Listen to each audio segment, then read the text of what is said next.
Hi అండి, welcome to Renuka వంటలు. ఈరోజు వీడియో శ్రావణ మాసం స్పెషల్ అండి. పూర్ణం బూరెలు అలాగే ఈజీ ప్రాసెస్లో ఎలా చేయాలో చూపిస్తాను. ఫస్ట్ పై లేయర్ కోసం 1 కప్పు మినపగుళ్ళు, అరకప్పు బియ్యం వేసి 2 సార్లుగా శుభ్రంగా కడిగి కొన్ని వాటర్ పోసి 6 గంటల సేపు నానపెట్టుకోవాలి. పై లేయర్ మరింత క్రిస్పీగా రావడం కోసం ఒక అరకప్పు ఇడ్లీ రవ్వని ఇలా గిన్నెలో వేసి నీళ్లు పోసి దీన్ని కూడా 6 గంటల సేపు నానపెట్టుకోవాలి. చూడండి, 6 గంటల తర్వాత ఈ పప్పు బియ్యాన్ని ఒక మిక్సీ జార్లో వేసుకొని గట్టిగా అలాగే మెత్తగా గ్రైండ్ చేసుకోవాలి. ఎక్కువ వాటర్ వేయకూడదు అనమాట. ఇలా అవసరాన్ని బట్టి కొన్ని వేసుకుంటూ గట్టిగా మెత్తగా గ్రైండ్ చేసుకోండి. ఇక్కడ ఈ పాయింట్ చాలా ఇంపార్టెంట్. పిండి ఇలా గట్టిగా ఉంటే పై లేయర్ అనేది కరెక్ట్గా ఫామ్ అవుతుంది. అలాగే ఇడ్లీ రవ్వ కూడా బాగా నానింది కదా, దీన్ని ఇలా కొంచెం గట్టిగా పిసుకుతూ ఒకసారిగా వంపేసుకోవాలి. ఆ తర్వాత ఇలా వాటర్ లేకుండా పిండి రవ్వను మాత్రమే వేసుకొని ఈ పిండిలో కలుపుకోవాలి. ఇలా కలిపి మూత పెట్టి పక్కన పెట్టుకోండి. నెక్స్ట్ పూర్ణం కోసం ఒక కుక్కర్లో 1 కప్పు పచ్చెనపప్పు తీసుకొని ఒకసారి కడిగి కప్పు పప్పుకి 3 కప్పుల ఎసరు పోసుకోవాలి.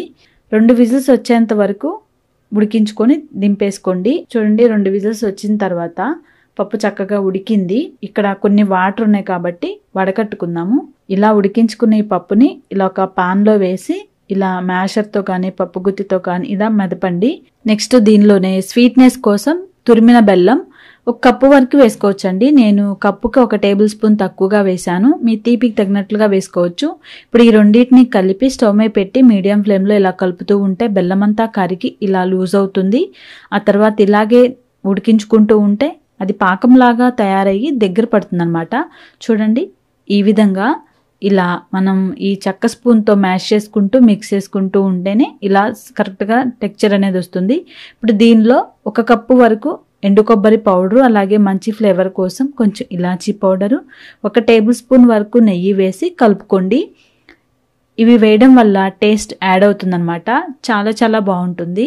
ఇప్పుడు చేతికి కొంచెం నెయ్యి అప్లై చేసుకొని ఇలా లడ్డూలాగా చేసుకోవాలి. ఈ లడ్డూ సైజుని బట్టి మనకి పూర్ణం సైజ్ అనేది వస్తుంది. సో నెక్స్ట్ ఇప్పుడు ఈ పిండిలో 1 పావు స్పూన్ సాల్ట్ వేయండి. అంటే పై లేయర్ మరి చప్పగా లేకుండా వేసి మిక్స్ చేసిన తర్వాత ఇప్పుడు ఈజీ టెక్నిక్ చూపించిన ఇలా పూర్ణం లడ్డు ఈ పిండిలో వేసి స్పూన్తోనే ఇలా మనం చక్కగా వేడిగా ఉన్న ఆయిల్లో డ్రాప్ చేసుకోవచ్చండి.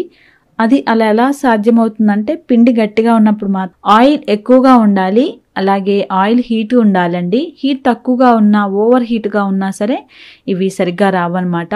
ఇవి గోల్డ్ కలర్లోకి రాగానే తీసేసుకోవాలి.